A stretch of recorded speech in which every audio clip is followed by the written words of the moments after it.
What's good, everybody? This is Edgar, the host of Snug Wrestling, and I'm here to tell you guys about Aquila. If you guys are tired of your flimsy sunglasses, then listen up, because Aquila has handcrafted limited run shades straight from Los Angeles. They're made out of 50% recycled materials like plant-based cellulose, acetate, and titanium. They've also got UV blocking sun lenses, blue light options, and even prescription lenses. I know I need prescription lenses. I'm blind as ever. And these shades, these glasses, these frames, they're built to last and they look super clean. Plus, Aquila is serious about sustainability. They last a long time.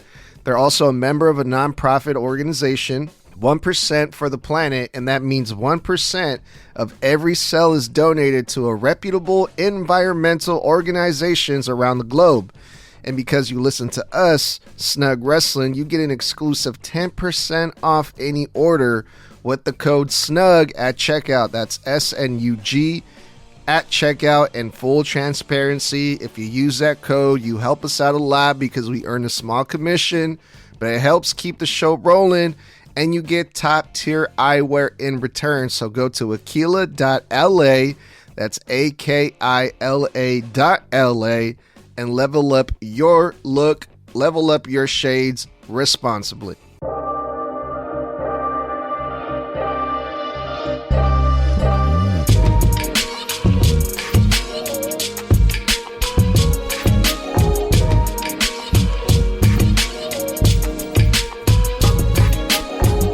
It's on tonight! 4 letters! 1 word! Snug. Hey, this is your Olympic hero, Kurt Angle, and you're listening to Snug Wrestling. Oh, it's true. It's damn true.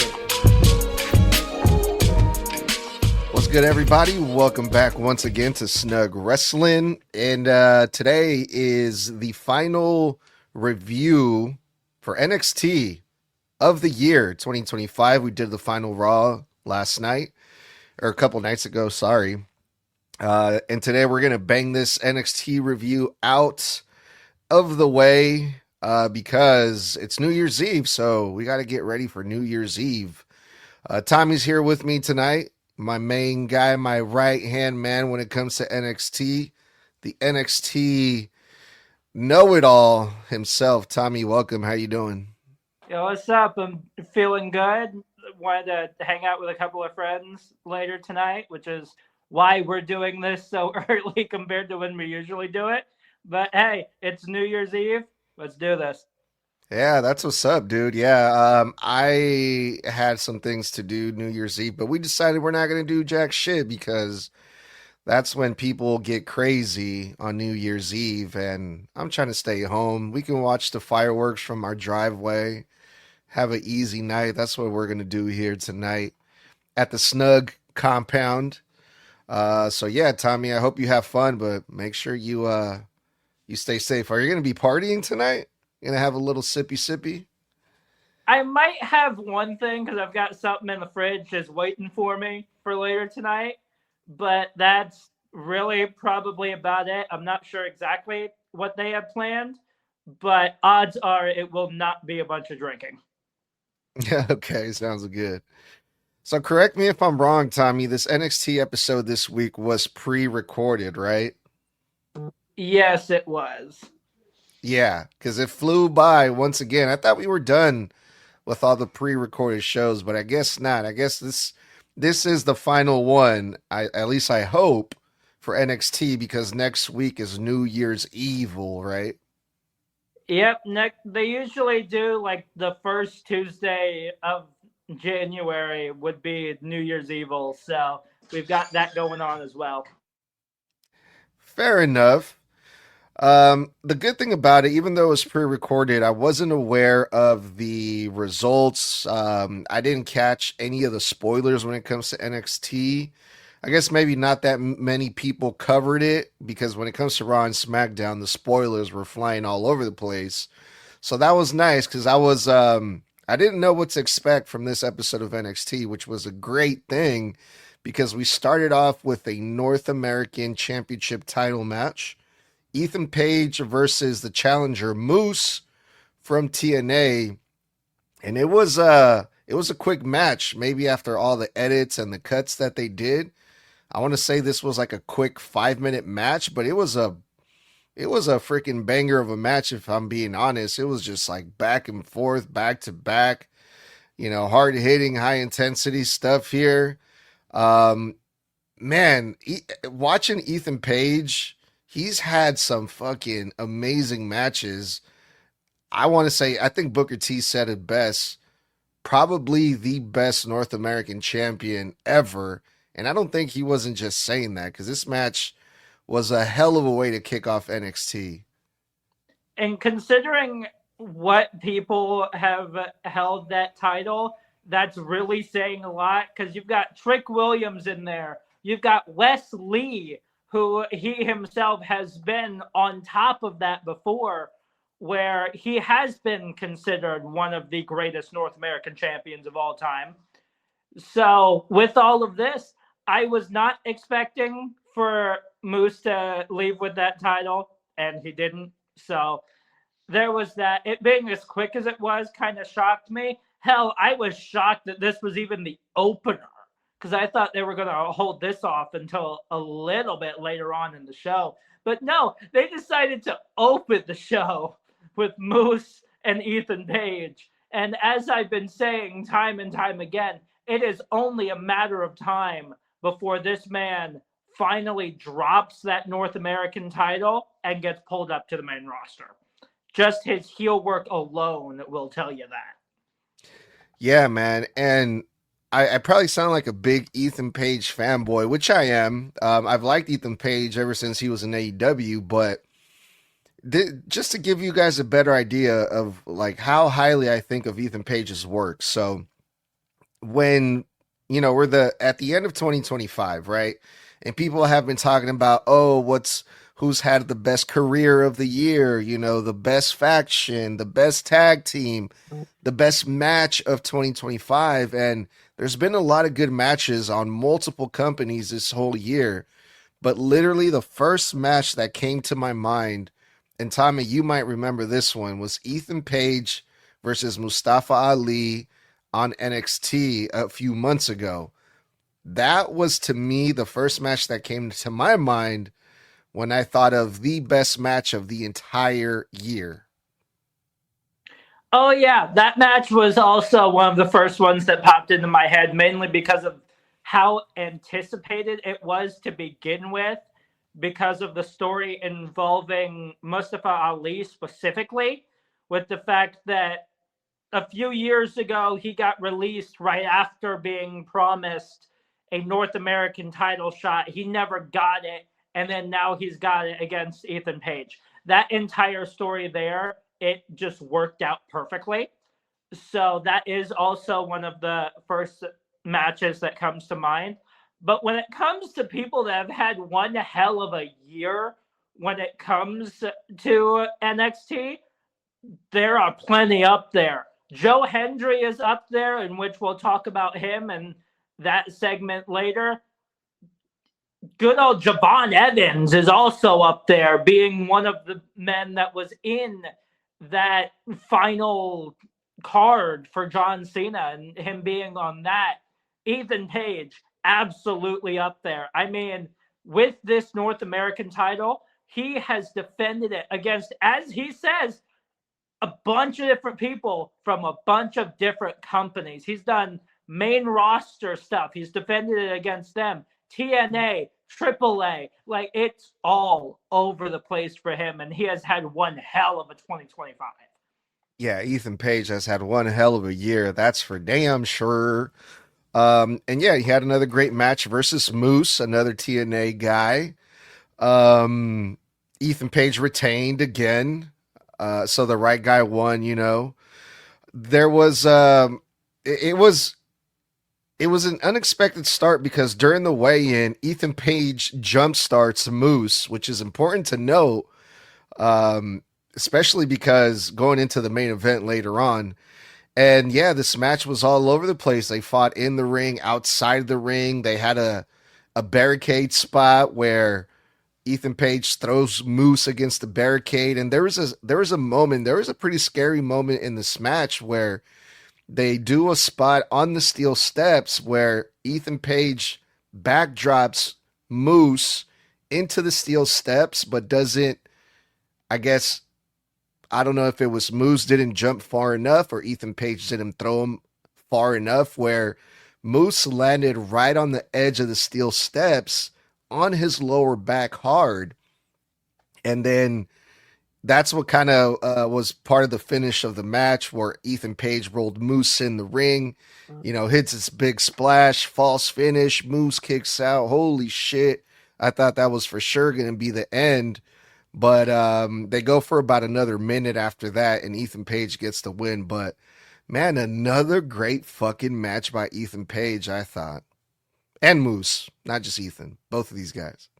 Yeah, there's definitely no doubt about it. As I've said, like, Ethan Page and his heel work in ring with his promos, everything else is absolutely immaculate. It is absolute perfection. And when he's pulled up to the main roster, that's definitely going to be one of the big things that they're definitely going to push on is how good he is as a heel.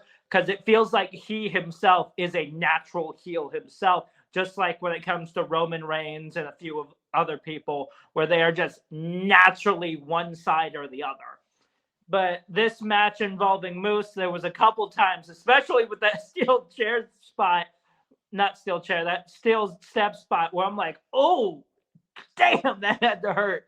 But then again, it feels like something was going on with Moose's arm as well. I'm not sure if it was his shoulder or further down, but at some point in this match, the majority of it, he was going along with that arm injury for quite some time. So I'm starting to wonder what in the world is up with that, or if he was just selling it. Yeah, I think he was just selling it, hopefully. But yeah, great opening match for NXT. The story with your girl, Tatum Paxley, Tommy, continues with Izzy Dame. These two women have been feuding for a long time. And I was kind of with this. There's times where when they have the promo segments, I like Izzy Dame's promos. They're a little bit more, I guess, original to me. I can kind of buy into what Izzy Dame is saying. The stuff that she says kind of makes sense if you've been following the story. But, man, some of the stuff is just like, like most stuff on NXT, just overly scripted, overly dramatic. It just drags on and on and on and on. Tatum Paxley came out and, is just, it's like a soap opera. And I'm just like, bro, like, I'm not feeling like it's not genuine to me, it's just like, bro, hurry up, get to the point. What's the point of this? Is someone going to hit someone? Are they going to fight or what? And finally, when they finally got done reciting all their lines, they were like, next week, we're going to go one-on-one. And then they get into a little altercation, they got into a little fight, but oh my God, it just felt like this thing was dragging on and on and on. But I'm kind of looking forward to this one because I want to see Izzy Dame win for sure, for sure. Well, apparently you were the only one that thought that when it comes to Tatum, because she also did win an award as well for Moment of the Year when it comes to her winning the NXT Women's title. So clearly the majority of people say Tatum's a girl, plain and simple. But when it comes to Tatum and this whole thing, there was one line that I absolutely loved, and it was just a few words. When she said no chainsaws. Because her saying that, you may not know it, but earlier as well, right before I watched this week's NXT, I watched last week's NXT, and during Izzy's match, she came out with a damn chainsaw. Like, she came through the wall, cutting through the wall, and came out with a chainsaw and started chasing the two guys. I know it's Sean Spears and God, I cannot. Yeah, I don't remember his name. What the hell the other one's name is. So, yeah, I'm supposed to believe that Tatum Paxley is crazy out of her mind. Okay. Is, and it's this promo in itself absolutely proved that. And when it comes to the match next week, I am super hyped just to see how, like, odds are Tatum Paxley is not winning that, unfortunately, but she is absolutely going to show that crazy side of her. Yeah, I guess. I mean, we'll see. But yeah, so that's been made official. Yeah, they were giving away awards throughout this whole entire episode of NXT, right? Because this was the what was the theme of this episode? What was the name of it? It was like It was end NXT, of year awards. the end of year awards. That's right. So yeah, I guess Tatum Paxley got an award for being crazy or something, right? Yeah, she won, and this was quite a few really great matches and moments with this. But the award that she won was Moment of the Year, which was absolutely stacked, and she was in there as well. And her winning that NXT Women's title is the thing that won her that. Got it. Okay. All right. Then we had the women's match. Speaking of the NXT Championship, JC Jane is her name, right? The current women's NXT champion faced some girl that I couldn't even tell you her name because, like, I'm not familiar with her. I've seen her around. She's a girl that's been teaming up with the Evolve Women's Champion, who I also can't remember her name for the life of me because all these names are just not memorable. Got Kendall Kaden, Gray as the yeah. Evolve Women's Champion. And who was the girl that Thing JC next week. You're right. And who was the girl that wrestled the NXT champion on this one? What was her name? I cannot remember for the life of me. Yeah, and yeah, we can't remember. And honestly, like, that's why I wasn't really into this match, not just because of the name, but because, like, I didn't really care for the girl, for the baby face that we're supposed to be cheering for. It's like, okay, I know who the champion is because she's the champion, and I've seen matches of her, but she's the heel. Was it Ren Sinclair? Yes, her. Her. And I'm just like, I don't care for this match because I don't care who wins. And the match was whatever.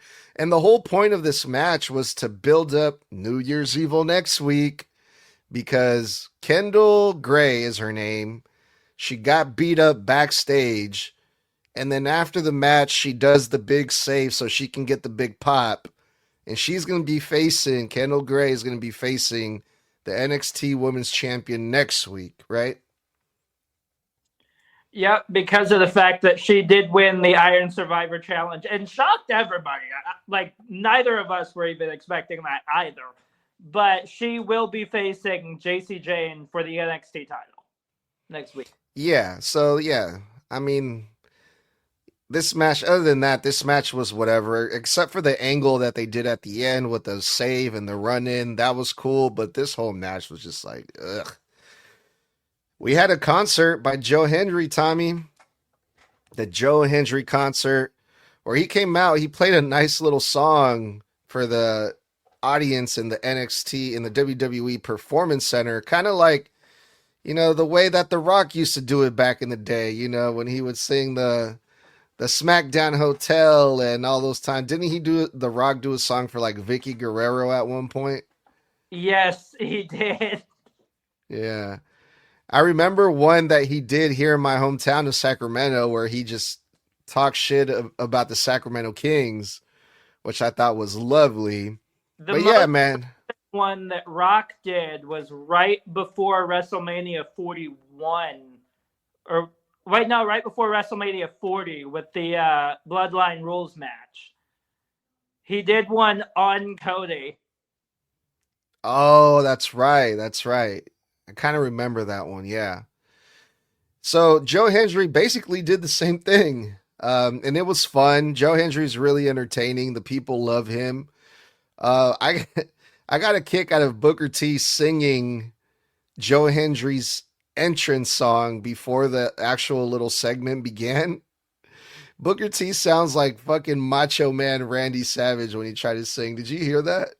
Yeah, I did. And honestly, now that you say it, I can't unhear it. But yeah, Joe Hendry's song was pretty funny. It was a theme song of 2025 on NXT where he talked about, he made fun of the heels like Ethan Page and Chelsea Green, how they had to eat some pie. And Ricky Saints was rich at first, but we found out he was a whiny bitch. And, Javon Evans had a hell of a year. And, follow us at the CW in the year 2026 if you think 2025 was good, So that was a fun time. That was a fun moment with Joe Hendry. But the party got ruined by the Dark State, which some people call the modern day Shield. Am I right? Yeah, and honestly, I'm looking at that and I see it, but at the same time, I don't. Yeah.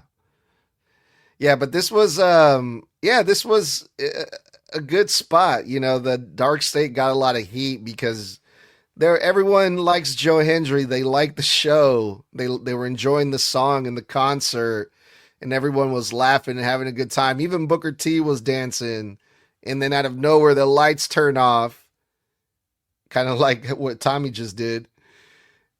And these four guys show up and they just start beating up on Joe Hendry. And no one came out to save Joe Hendry. They just beat the crap out of Joe Hendry, and then that was it.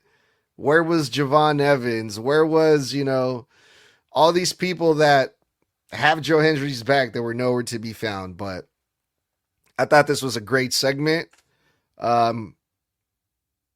Yeah, good to see these guys, Dark State, getting featured on NXT like this. What did you think of the segment, Tommy? Dark State getting featured in itself is absolutely amazing. I love the fact that these young guys are in fact getting featured as much as they are. And with them being as big as they are as well, because three of them were just backstage people at first. Like they were like security guards, which continues the whole thing of, hey, security guards are now becoming wrestlers. Yeah. Which has been a really, really big thing.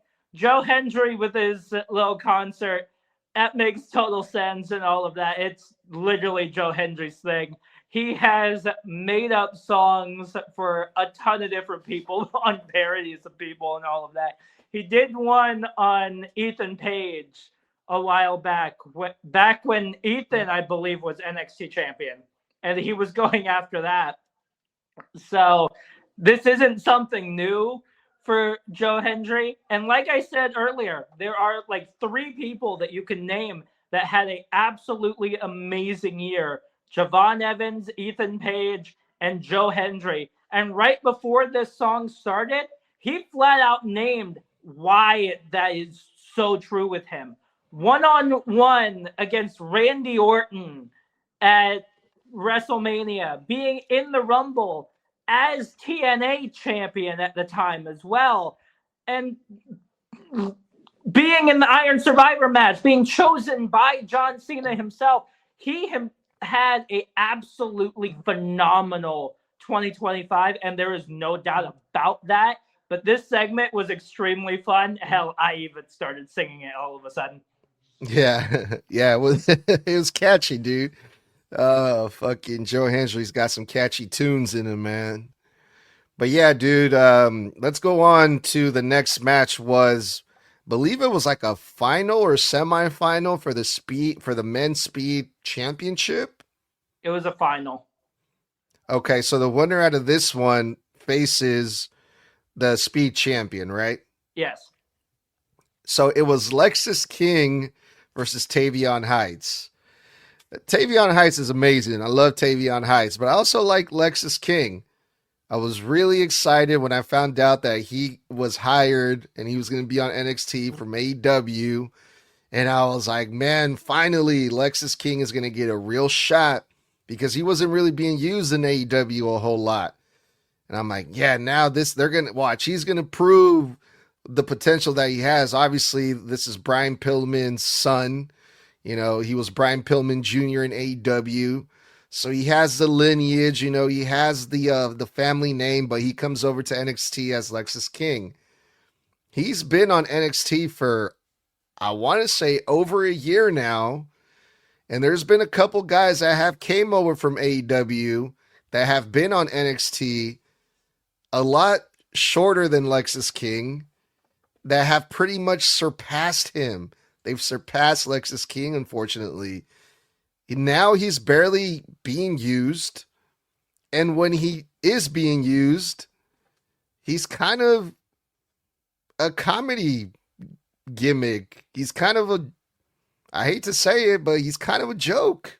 When he is being used, he's being beaten in 8 seconds. Yes, so here he has this match versus Tavion Heights, which I know, you know, they've been putting a lot of spotlight on Tavion Heights, getting him over because he's a great athlete.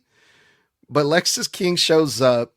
They do the little introduction. They do their entrances. The bell rings. Lexus King has his back turned to Tavion Heights. Tavion Heights hits his finisher on Lexus King. 1, 2, 3. Lexus King gets beat in 8 seconds. This is a 3-minute match, and he gets beat in 8 seconds. You want to talk about it being for a speed title? Now that was fucking speed right there. I mean, there was one thing the commentary said right after it, which is literally just in that recap alone, which they usually do for like short little moves and all of that, that he could show the entire damn match in that one little replay. Yeah. Like that is how fast this match was. And this was the final for the speed title. So good luck, because this man is clearly quick and he really, really wants that fucking speed title. Yeah, Tavion Heights is really good. I take no credit away from him. You know, we've reviewed his matches in the past. He looks great. He moves great. His ability's great. His matches are great. But god damn it, who did Lexus King piss off? You know, this is what I'm feeling like. Did you see the post that Lexus King did after the match? Who in the world has his first move being his finisher? Yeah, and I quote, "This is ridiculous. Who uses their finishing move in the first 10 seconds of the match? That's a rookie move. This is a sport of kings, of gentlemen. Everybody knows you're supposed to lock up and wrestle to start the match. This is reckless. Not to mention it's dangerous and it's a disgrace to the great sport that my lineage built." Oh my God. I love Lexus King, man, but damn, if you're not even being taken serious on NXT, how the hell do you expect to be called up to the main roster? Like that is this, can you save this? Like, can he be saved? Someone please save Lexus King. I feel like he can be saved. It's just going to take a hot minute before he's fully saved out of this. Yeah, man, because Jesus Christ. But yeah, that was, I mean, at least we got to see Lexus King on TV, even though he got beat this way. But goddamn. Overall, like it was kind of unfortunate, but it was unexpected. It was fun to see, and I popped for it. So I guess that's the positive about all this, right? Good Lord. Okay, we had a tag team match. Out the Mud, who recently came back, I want to say about a month ago.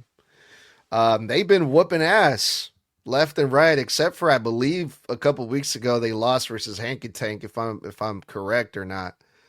That they wrestled the guys from Evolve, which I just learned their tag team name is Swipe Right. The fuck kind of tag team name is that, Tommy?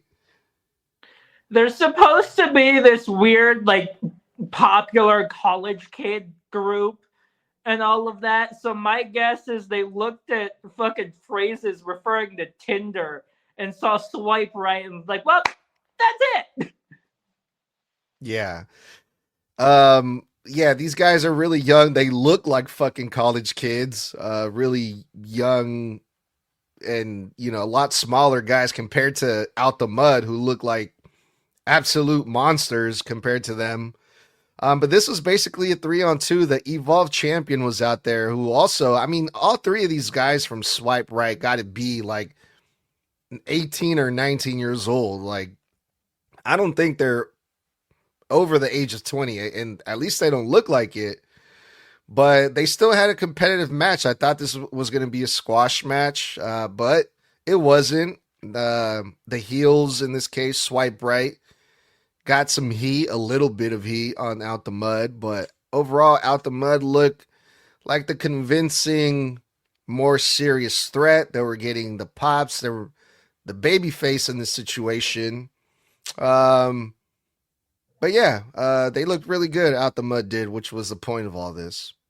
They really did, and I am not surprised that they did win as they did, because holy crap, this in itself was like a pretty quick match here and there. But there's one move where I'm like, oh shit, is he good? I can't remember which member of Out the Mud it was, but there was one point where he tried to throw one of the guys from Swipe Right over the top rope. It looked like he got tangled with it between like the top and middle. So he ended up in this like really weird position, just hanging there for a sec. I'm like, oh, what in the world? How did that happen? But this match in itself, I absolutely loved it, mainly because Out the Mud is just that damn good. Yeah, I know which spot you're talking about. It was like right at the beginning of the match. Even Booker T was like, oh, careful, because I don't know if he was the guy from Out the Mud. I can't remember his name. They have weird names too. One of them is like Bronco, and the other one is like, fuck, I can't remember their names individually, but I want to say he tried to throw him in the corner, and the guy from Swipe Right, he went the like younger, over the corner and got tangled in the ropes. I think he got confused. I thought he was like, oh, am I supposed to go over the top rope or am I supposed to go in the corner? So I think he just like overshot himself over the top rope and realized like, oh, I wasn't supposed to do it. It just goes to show like how young and these guys are, they're in developmental for a reason, these guys from Evolve, but yeah, man, Out the Mud is what he was trying to do was get them both in the corner and then kind of like plop on top of them, like you've seen on the main roster quite a few times by the heavy hitters. So that's my guess on what he was trying to do, but it didn't end up going that way. Yeah, he even knocked down the cameraman too, because the cameraman was standing right in the corner, outside of the ring, because I think even the cameraman knew, okay, this guy's supposed to go in the corner. He's not going to fucking land on top of me, so I'm just going to stand here. To fly over the corner. Yeah, because no one does that. If you get thrown over the top rope, you get thrown in the middle of the ropes, not over the turnbuckle, So it's like, yeah, the guy from Swipe Right, I think he just got confused or whatever, but he's okay, thankfully. And they were able to finish this tag team match. And then we have the main event, Tommy. And this one I was really looking forward to. Ricky Saints versus Javon Evans. This is a grudge match because they've been at each other's necks the past couple of weeks. They've been really heating this thing up. They've been attacking each other. Ricky Saints showed up with security guards a couple of weeks ago, but Javon Evans still got his hands on Ricky Saints. And it's two top guys from NXT, two exciting guys, especially Javon Evans, who's been, like we mentioned before, had a hell of a year 2025. Ricky Saints has been with the company for half a year, about 6 months, but 6 or 8 months, something like that. But already has won gold in NXT, got a lot of heat with the fans. This guy's one of the already top guys on NXT. And you have both of these guys in the main event. So it can only mean like, these guys are going to have a banger of a match, right? However, this match felt a lot like the same match that we saw at the opening match because we saw a jump start where the heel attacks the babyface either before or after the bell like rings right off the bat. I think it was before the bell rings. So we have the same way the match started in the opening match. It felt like the main event started. They also did the same barricade spot that they did in the opening match that like they did in this main event. In the same barricade, the same exact one. It's like NXT. You know how the main roster, the barricade spot that always gets broken, it's like by the announce table. The one on NXT is like on the opposite side, but it's always that one in every single match. But besides that, I thought this match was really good, man. Both of these guys are really fucking good. And it was a personal feud. It wasn't for a title or nothing like that. It was just, hey, we don't like each other and we're just going to duke it out. And it was a great match. And boy, did they, because there was a couple of spots on top of that announcer table where I'm like, okay, this is getting good. They really, really want to take the damn heads off of each other.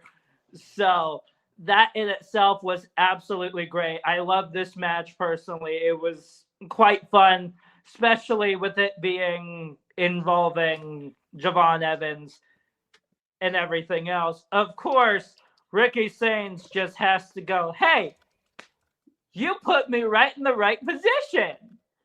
You cuttered that ref. Now there's no ref to stop me. I'm kicking you right in the balls. Mm-hmm. So with him doing that, I'm like, oh God, this is how this is going to end? Of course it is. So overall, I had quite a bit of fun just watching this match alone. It was a great match, dude. And the finish was even better, dude. The finish was Javon Evans pretty much had Ricky Sainz beat. He was about to hit his finisher on Ricky Sainz, but the referee was like in a very awkward position where Ricky Sainz was able to shove the referee into Javon Evans. So instead of Ricky Sainz taking the finisher, the referee takes it. And it's like, oh, fuck, that was supposed to happen. The referee gets knocked out. The referee took a great bump, by the way. Props to the referee for that one. So yeah, the referee's down. Ricky Sainz takes advantage. And then, boom, low blow to Javon Evans. Ricky Sainz hits his finisher. And the odd thing about that is something that we hardly ever see. Another referee runs out just in time for the count. When do you I can't remember the last time I've seen that happen. Usually everyone's like stands still and it's like, where's the ref? Yeah, usually the crowd counts to at least 10 before we even see a glimpse of a ref. Right. And this time it was just like no time wasted. Another referee runs out. 1, 2, 3, and I'm just like, wait a minute, what? So if is Ricky Sainz in cahoots with this referee or something? Like, this hardly ever happens nowadays. Before, it was more common, because it just makes sense. Get another referee out there. If one referee's out, get another one. But that hasn't happened in a long time, it feels like. But all of a sudden tonight, the referee was ready to go out there to take over. 1, 2, 3, Ricky Sainz defeat Javon Evans in a very, very dirty way. And it's not surprising because it's Ricky. He is also another one where he is a great babyface when he gets that spot, but he's also such a good heel. I have watched back some of his heel work from AEW. He is such a good heel. So he's one of those people that he's great on both sides. What, Tommy? You were watching AEW? I watch clips here and there. Well, cool. Yeah, that was NXT before New Year's Evil to hype up New Year's Evil, the final NXT of the year. But before we get out of here, Tommy, let's do some quick predictions for next week, shall we? Okay, let's do it. So far, it looks like we got 1, 2, 3, 4 matches. Maybe they'll add one more, maybe not. We shall see. Obafemi versus TNA X Division champion Leon Slater for the NXT Championship. As much as I would love to say Leon Slater, mainly because of the year that he's had as well, it's too early. It is way too early to take that NXT title off of Obafemi. So it has to be Oba. Dude, I'm going to go with Leon Slater, dog. Let me tell you why. I've seen Leon Slater defeat much bigger guys on TNA. The guy that Leon Slater defeated for that X Division champion was Moose, actually. And it was a hell of a match. The other reason why I believe in Leon Slater is because there's been rumors that Obafemi is supposed to be getting called up to the main roster sooner than later. And it would be a hell of a way to put Leon Slater over in, in a major way. Yeah, Think about it. you are right on that.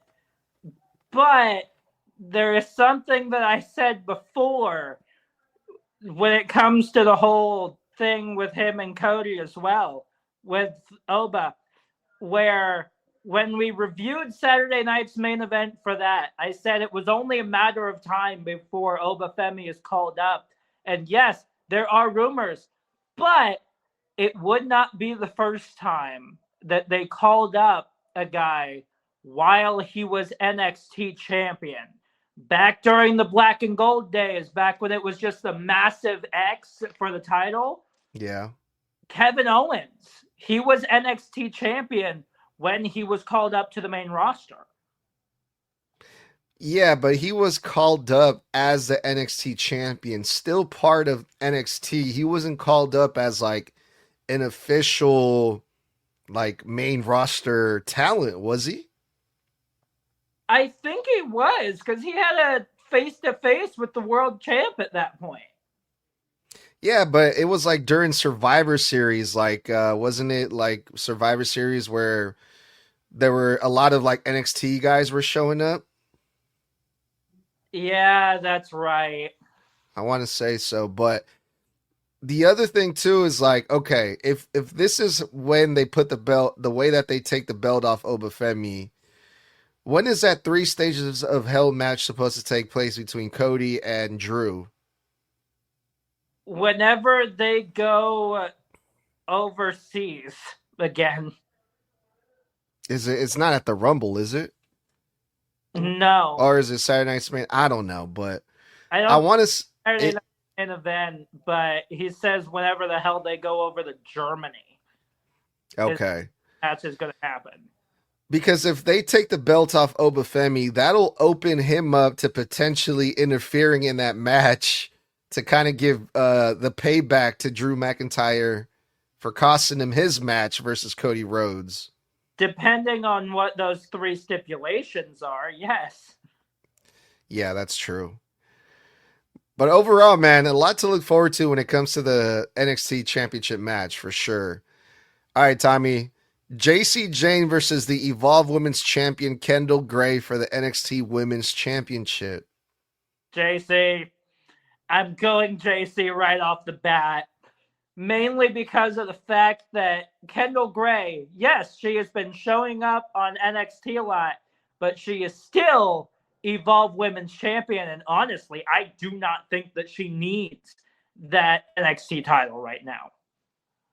I disagree. I think Kendall Gray needs it more than JC Jane. JC Jane is already 2-time or 3-time NXT Women's Champion. Her title runs are not anything to go riding home for. I think the people are getting behind Kendall Gray more and more, man. She's getting over with the fans a whole lot. I think it would be smart to put it on Kendall Gray. I mean, it was smart for her to win the Survivor or Iron Challenger Yeah, thing or whatever. And, she was the big underdog because she's from Evolve. Kendall Gray could potentially become the first ever Evolve and NXT Women's Champion. I can see it, dude. I can see the people getting behind that. the problem is we both know that the rest of Fatal Influence is going to get involved somehow. Yeah. That's a good point, too. But, I mean, so far, both of these matches, man, I can't really say that they're predictable as much as, some people might think. Oh, this is another good one. This one I'm looking forward to. Thea Hale versus Blake Monroe for the NXT Women's North American Championship. They either run with who's champion now and give her a quite long reign, or they do what I predicted they did back when they had that title turnover in the first place as a mistake and give it back to Blake Monroe. So here's the thing. She's going to have somebody on her side, not Blake, but Thea Hill. That it seems that little thing might come up a little bit more. Yeah. Jordan Grace, right? Yeah. Thea Hill's going to have Jordan Grace on her side, but I'm going with Blake. As much as I hate to say it, I have to go Blake Monroe here, mainly because of the fact that even Ava gave her some advice during NXT as well. When she said, hey, if you want that title back, the glamour needs to come out. So I'm going Blake. I'm interested in this, especially because the way that Thea Hale won the damn title out of nowhere a couple weeks ago, in a very unexpected and botched way, I think it's safe to say, that we saw Blake Monroe kind of do the Baron Corbin, the sad Corbin gimmick a little bit, where the glamour Blake Monroe, who's always done up and she's always has her makeup and her hair ready and she's, glamorous, Last night, she was a complete opposite. She was wearing a bathrobe. Her hair was all fucked up. She just looked like shit, basically. Yeah. And I'm like, damn, that's pretty funny. But if you take the title off Thea Hale, I think that is basically telling us, like, Thea Hale was never supposed to be champion. She's not really championship material. We're just going to put it back on the person that should have it, Blake Monroe, and correct our wrongs and correct the mistake that they made during their match last week, as opposed to what I want to see. Keep the title on Thea Hale, have her go over, show that Thea Hale is championship material, which would cause Blake Monroe to hit rock bottom like never before. And then they can make a great storyline with Blake Monroe, kind of like her own version of like the sad Corbin. I think the people will actually really empathize with Blake Monroe a lot. And it's an opportunity to get her over even more, I think. So I'm going with Thea Hale. Yeah, after hearing that, I will rescind my prediction and go with Thea as well. Dope. And finally, so far for the fourth match, Tatum Paxley versus Izzy Dame. As much as I love Tatum, I really do. Especially after how this ended, and that was basically a hint of, hey, I can take her out. Unfortunately, I think I'm with you on this one, and I know exactly who you're going to say as well. It's got to be Izzy. The only reason why I could think that they would go Tatum here is to tie it up. and have them go for a third match and end it off there. But this feud already is going a little bit downhill, at least for me. So I'm going Izzy. Yeah, I don't love Tatum Paxley like most people do, so I'm definitely going Izzy Dame. But honestly, I'm going with whoever wins for the last time, just so this fucking feud can be over. That's what I want to see. To be honest, because goddamn. But no, Izzy Dame is really good, I think. So yeah, I'm gonna just say Izzy Dame. So yeah, we got a lot of stuff to look forward to next week, Tommy. I'm actually excited for New Year's Evil, if I'm being honest. But yeah, other than that, that was what's been going on in the world of NXT. That was the NXT review with the Snug Wrestling crew, with myself, Edgar, the host of Snug Wrestling, and Tommy. Get us out of here, brother. All right. Stay safe. Stay savage. Stay snug. Happy New Year. We will see you in 2026. That was 4 letters. 1 word.